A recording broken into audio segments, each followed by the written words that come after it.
उम्मीद करता हूँ आप सब लोग बढ़िया होंगे। तो आज मैं थोड़ा बैंक से जल्दी निकला हूँ, हालांकि 5 बज गए हैं लेकिन फिर भी थोड़ा जल्दी है। और मैं आज जा रहा हूँ अपने बाइक का जो पीछे वाला टायर है वो चेंज करवाने।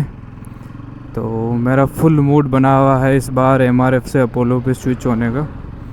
अब देखते हैं मिलता है कि नहीं मिलता है। एक बार मैं देखूँगा।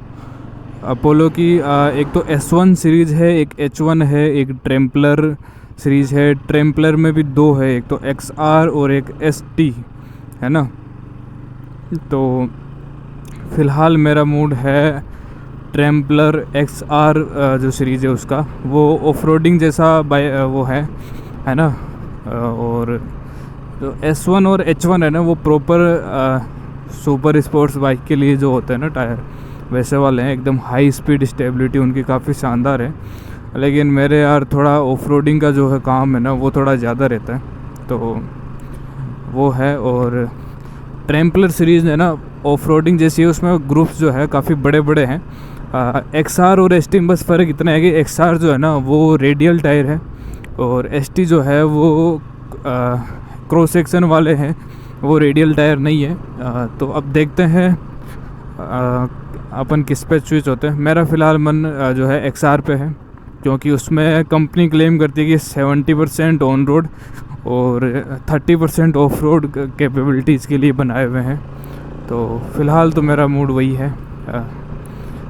पता नहीं अभी इसमें मिलेंगे, क्योंकि ये नई सीरीज़ है, क्या पता यहाँ पे टायर आए हुए भी हैं कि नहीं है, तो ये सब भी देखना पड़ेगा। तो फ़िलहाल मेरे को कुछ रिटर्न करना था, मैं आया हूँ डिलीवरी ऑफिस। तो देखते हैं अगर यहाँ पे कोई मिलेगा तो ठीक है, वरना वापस चलते हैं।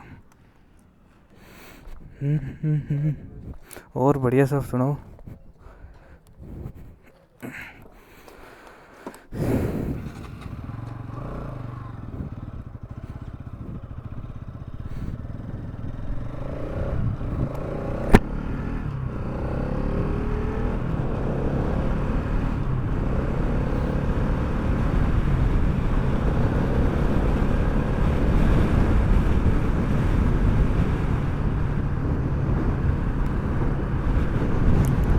यहाँ पर्वतसर में मैंने सुना था अपोलो के टायर जो है वो 2 जने रखते हैं। अब पता नहीं, एक तो मुझे मिला नहीं है, एक का तो मेरे को पता है। तो फिर चलते हैं, अगर नहीं मिलेगा तो उसी के पास चलते हैं।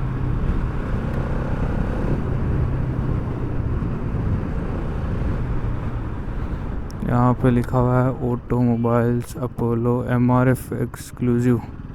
यहाँ पे सिर्फ MRF एक्सक्लूसिव है।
तो भैया ये आ गया अपना डेस्टिनेशन।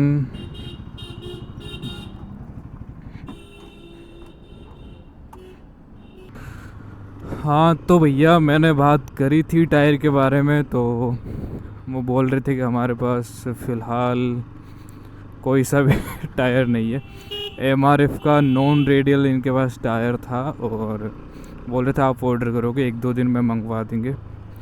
तो MRF तो इस बार मैंने सोचा है कि नहीं, बिल्कुल ना है। तो पूछा था इन्होंने कंपनी में फ़ोन करके कि अपोलो उनके पास H1 भी है और ट्रैम्पलर का भी है, तो ट्रैम्पलर का उनके पास ST है या XR है, वो एक बार देखना पड़ेगा।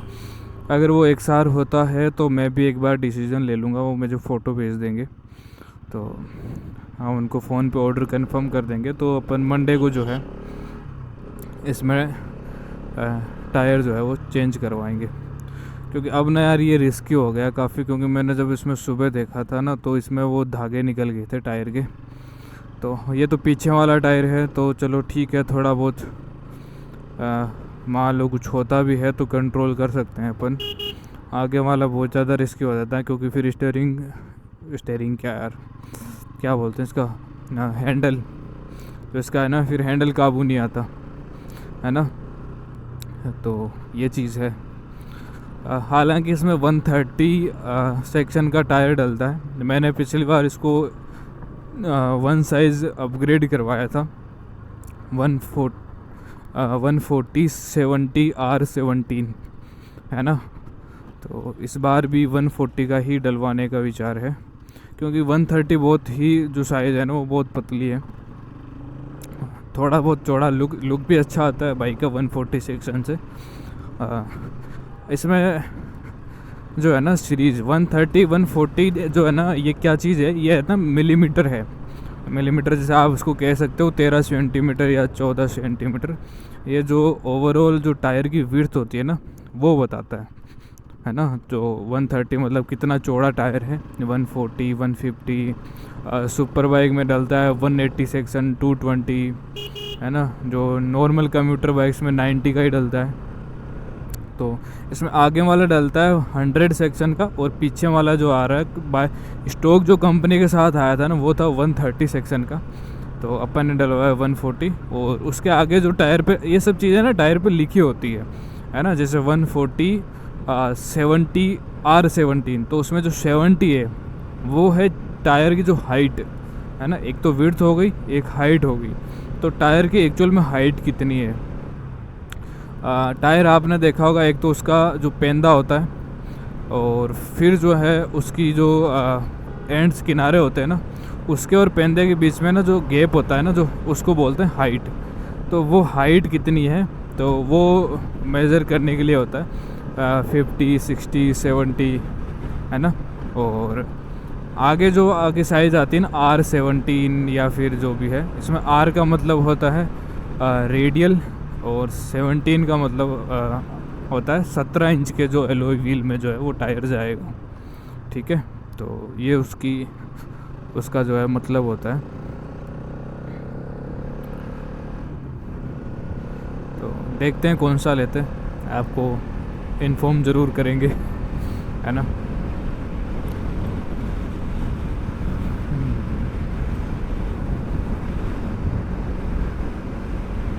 ये वाली जो स्कॉर्पियो भी गई है ना, ये वाली मुझे बहुत पसंद है।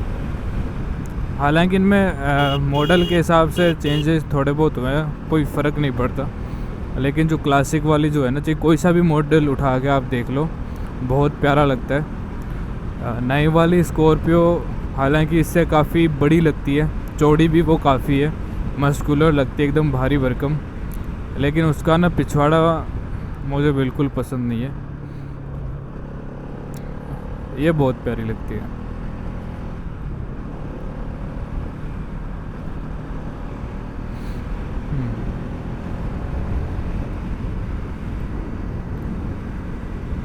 शाम के मौसम में ना राइड करने का बहुत मन करता है, इतना सुकून मिलता है ना, शानदार वाला। इधर पॉली हाउस बने हुए हैं, लोग आजकल काफ़ी लोग जो है पॉली हाउस की तरफ शिफ्ट हो रहे हैं। काफ़ी अच्छी कमाई है एक पॉली हाउस के अंदर, लेकिन इसमें ना थोड़ा इनिशियल कॉस्ट चाहिए होता है। आपको लगभग 13 या 14 लाख रुपए आपको घर से लगाने पड़ते हैं, और सब्सिडी मिलती है। तो अगर सब्सिडी नहीं मिलती है ना तो इसकी ओवरऑल कॉस्ट जो है वो 50-60 लाख रुपए होती है। तो इतना अपन तो भाई नहीं भर सकते, हम लोन लेके भी नहीं भर सकते, क्योंकि आखिर में चुकाना तो अपने को ही है। तो कहाँ से चुकाएंगे 50-60 लाख का लोन। लेकिन अगर सब्सिडी मिल जाए तो ठीक है। सब्सिडी मिलने 90% सब्सिडी मिलने के बाद भी इसमें 13-14 लाख रुपए लगते हैं। आप सोच रहे होंगे ऐसा कैसे हो सकता है, अगर 50 लाख रुपए लगते हैं और 90% अगर सब्सिडी है तो 5 लाख रुपए ही लगने चाहिए। तो सब्सिडी का इसमें ऐसा सीन है कि जो जीएसटी है ना, आपने जो जीएसटी पे कराया ना, वो सब्सिडी के अंडर नहीं है। जो बेस प्राइस है उसी के ऊपर जो है सब्सिडी मिलेगी। अब 50 में से मान लो 40 लाख की बेस प्राइस है, 18% उसका जीएसटी समझ लो, है ना। 18% मतलब 7,20,000, है ना। तो मान लो 47 लाख का आपने ये लगवाया, ठीक है, और 40 लाख रुपए आपकी बेस प्राइस है, तो आपको 40 लाख का 90% आपको सब्सिडी मिलेगा, है ना। आपको 4 लाख, फिर भी 4 लाख वो और वो 7 लाख वो, है ना, तो 11 लाख ऐसे हो गए। और फिर आपको मान लो 90% की जगह 75% ही मिला। इसमें क्राइटेरिया रहता है, अगर फीमेल फार्मर है और SC ST के है ना, तो एक बार देख लूँ वीडियो रिकॉर्डिंग हो रहा है कि नहीं, ऐसे तो बकबक नहीं कर रहा मैं, तो हो रहा है। तो फीमेल फार्मर है तो आपको मिल जाएगी शायद, और SC ST में होनी चाहिए, और बाकी शायद अदर कैटेगरी में 75% है। तो ये काफ़ी भारी मामला है। और हाँ, जो ये सब्सिडी है वो ऐसा नहीं है, गारंटेड नहीं है कि आपको मिलेगी कि ना मिलेगी, ये लॉटरी बेसिस पे होता है। अब देखो, कुछ लोग कहते हैं कि हमारे यहाँ जान पहचान है, हम करवा देंगे, घूसखोरी, वो कुछ पैसे लेके। अब देखो यार, इस चीज़ों का मुझे तो आइडिया नहीं है, लेकिन क्या पता होता ही होगा। यहाँ इंडिया है तो सब कुछ पॉसिबल है, सब जगह रिश्वतखोरियाँ चलती है, तो अब क्या करें। एक जना बता भी रहा था, कोई बैंक में आया था मेरे पास, बोल रहा था कि मेरे को लगवानी थी, तो किसी डीलर से बात करी तो डीलर बोला 1 लाख रुपए दो मेरे, है ना, सब्सिडी दिलवाने की गारंटी मेरी। तो क्या पता होता होगा। देखो, अगर ऐसा होता है ना, फिर सबको पता होना चाहिए, है ना। कोई लोग सब्सिडी का इंतज़ार करते करते मर जाते हैं, 3 साल हो जाते हैं, 4 साल हो जाते हैं, पता लगता है कि सब्सिडी आ ही नहीं रही, अपनी लॉटरी निकल ही नहीं रही, है ना। मेरे ख्याल से ऐसा करना गलत है, क्योंकि जब अब रिश्वत भी कौन देगा, जो पैसे वाला होगा। अब देने को तो कोई भी दे सकता है वैसे, उम्मीद के अंदर कि भाई चलो कोई नहीं, ये दे के कम से कम अपना काम तो होगा। पर क्यों आप चीज़ों को फेयर क्यों नहीं रख सकते? आप किस्मत को भरोसे क्यों नहीं छोड़ सकते? हाँ, बुरा लगता है, पर क्या करें, ये सिस्टम ही ऐसा है। अगर कोई बदलने वाला जन्म है, मैं तो ये कहता हूँ कि आप रिश्वत किसी को दो मत, नहीं दो, और किसी से लो मत। अब नहीं लेने वालों को तो देखो मानेंगे नहीं, लेकिन मैं तो कहता हूँ दो किसी को मत। रिश्वत देना ही वो सबसे बड़ा जुर्म है। हम सोचते हैं कि अपना काम निकल जाए बस इतने पैसे देके, क्यों निकल जाए भैया? जो काम ऐसे हो सकता है उसमें रिश्वत क्यों देनी? जब सब लोग रिश्वत देना बंद कर देंगे तो फिर लेंगे क्या?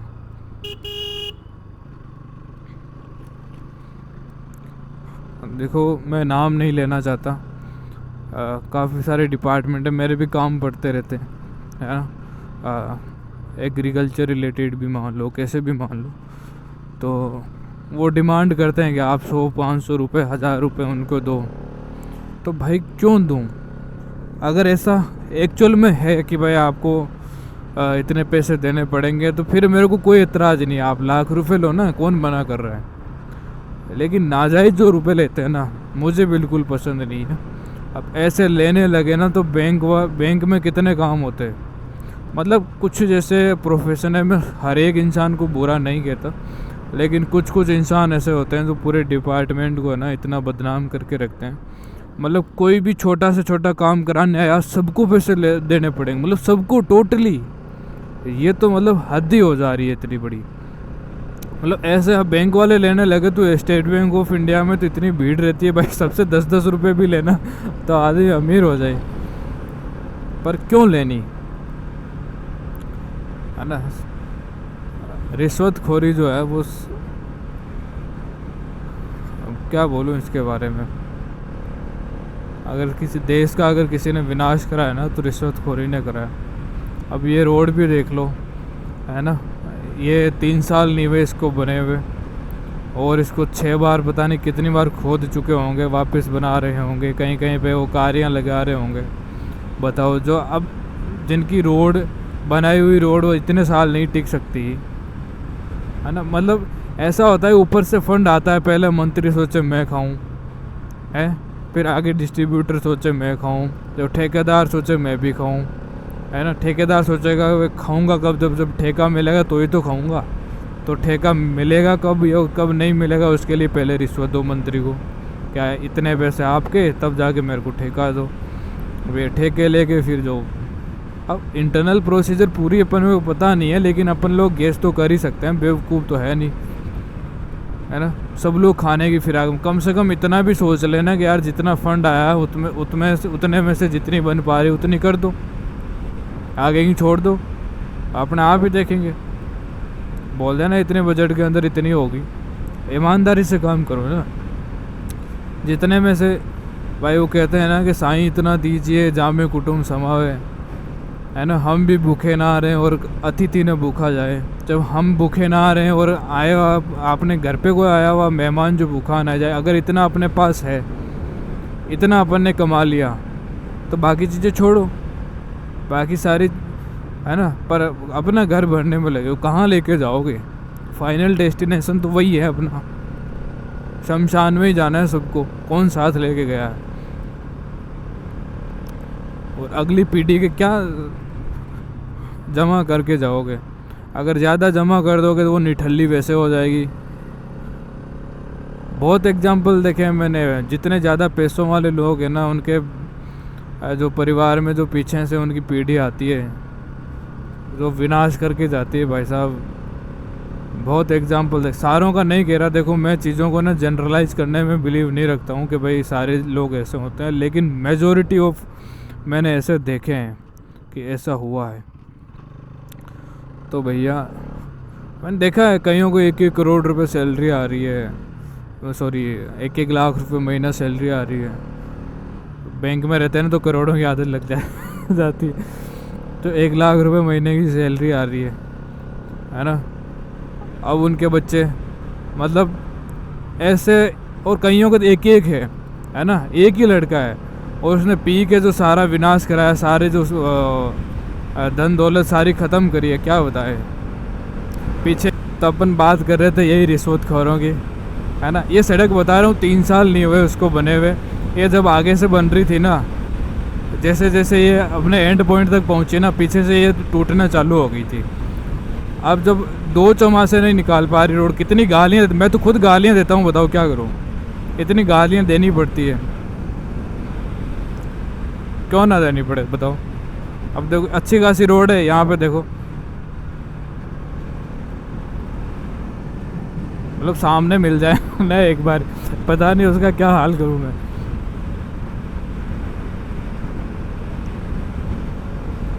सब लोगों को पैसे कमाने हैं, पैसे कमाने की इतनी होड़ लग रखी है दुनिया में कि मैं अमीर बन जाऊँ, अमीर बन जाऊँ। और अमीर की डेफिनेशन पता है किसी को नहीं पता, किसी को नहीं पता अमीर क्या होता है। और जो पैसों के पीछे भागता है ना, उसको खुद को नहीं पता मेरे को चाहिए कितने, कम से कम क्या भाई इतने, अगर मेरे पास इतने पैसे आ गए तो फिर ठीक है, उसको खुद को नहीं पता, पूछ के देख लो, है ना। वो कहता है ना मैं अमीर बन जाऊँ, मेरे पास बहुत सारे पैसे हो, तो बहुत सारे कितने, अगर आप पूछ के देखो उसके पास कोई जवाब नहीं मिलेगा, है ना। तो देखो मैं ऐसे नहीं कह रहा पैसे मायने नहीं रखते, पैसे बहुत ज़्यादा मायने रखते हैं। आपके पास पैसे नहीं है तो आपके पास कुछ भी नहीं है, ऐसे समझो। आपके पास रहने के लिए घर नहीं है, आने जाने के लिए साधन नहीं है, बीमार हो तो हॉस्पिटल नहीं है, एजुकेशन नहीं है, कुछ भी नहीं है बिना पैसों को। लेकिन अगर आपके पास ये सारी चीज़ें हो गई, एक बेसिक आवश्यकता आपकी पूरी हो गई ना, फिर आपके पास पैसों की वो जो है ना, उतनी भागदौड़ नहीं रहनी चाहिए।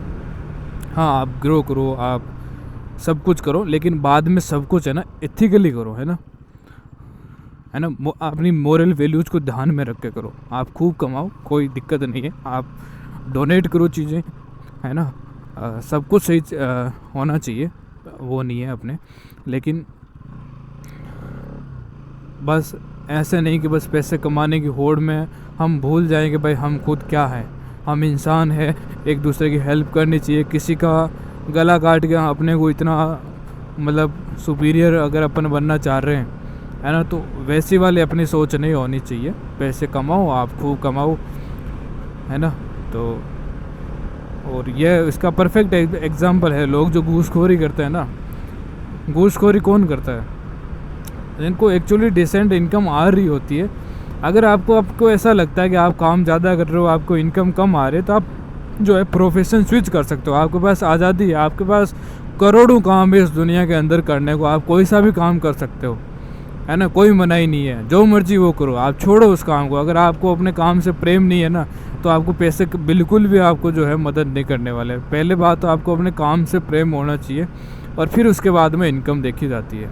अब सिर्फ इनकम के पीछे जो भागते हैं ना, उनको कहीं भी खुशी नहीं मिलने वाली, ठीक है। अगर आप अपने काम से खुश है तो देखोगे कम भी पैसे आ रहे हैं तो ठीक है, उतना उससे जो है सब कुछ आसानी से सब चल सकता है ना। लेकिन अगर आपको काम से प्यार नहीं है, और माना कई बार एक्चुअल में ऐसा होता है कि सैलरी कम होती है ना, और आपका इंटरेस्ट भी नहीं है उस काम के अंदर, हाँ, तो ज़रूर आप जॉब स्विच करो, आप कोई और काम करो, है ना। लेकिन कम से कम किसी दूसरों का काम करने के लिए अगर नाजायज़ आप पैसे लेते हो, तो मैं तो उसको बहुत ही ज़्यादा गलत कहता हूँ, ठीक है। क्योंकि हर इंसान, मैंने देखे यार कई बार, मतलब ऐसे वो क्या बोलते हैं, टोपी मंत्रणा जैसे बोलते हैं कि भैया टोपी पहना देते हैं लोग, और देखते ही भी नहीं है कि अगला क्या। अब देखो, लोगों के लिए 50,000 कमाना भी बहुत होता है ना। हमें लगता है कि 40-50 हज़ार रुपये अच्छा कोई मायने नहीं रखते, ये नहीं करते, 10,000 रुपये मायने नहीं रखते। अब 1,000 रुपये कमाने के लिए आदमी है ना 3 दिन तक भागता है। अगर मजदूर आदमी तो 300 रुपये मिलते हैं पर डे के, और वो भी मजदूरी सीजनल होती है, हमेशा नहीं होती, है ना। 7-8 दिन 10 दिन जाके मिलती है। महीने का नहीं कह रहा मैं, 7-8 दिन, कि भाई हर महीने 7-8 दिन मिल जाए ना। कई बार तो ऐसा होता है कि 4-4 महीने में सिर्फ 10 दिन काम करने को मिला है। 10 दिन काम करके 3,000 रुपये कमाए, बताओ कैसे खर्चा चलाएगा बंदा। अब उनको अगर अपन टोपी में उनसे बोल देते हैं कि लाओ 500 रुपये लाओ वरना आपका काम नहीं होगा, बताओ, है ना। तो भाई ये कोई तरीका नहीं होता है, इसकी कड़े शब्दों में निंदा करी जाती है ना। अब देखो मैं मजाक कर रहा हूँ, लेकिन टॉपिक बहुत सीरियस है ये वाला।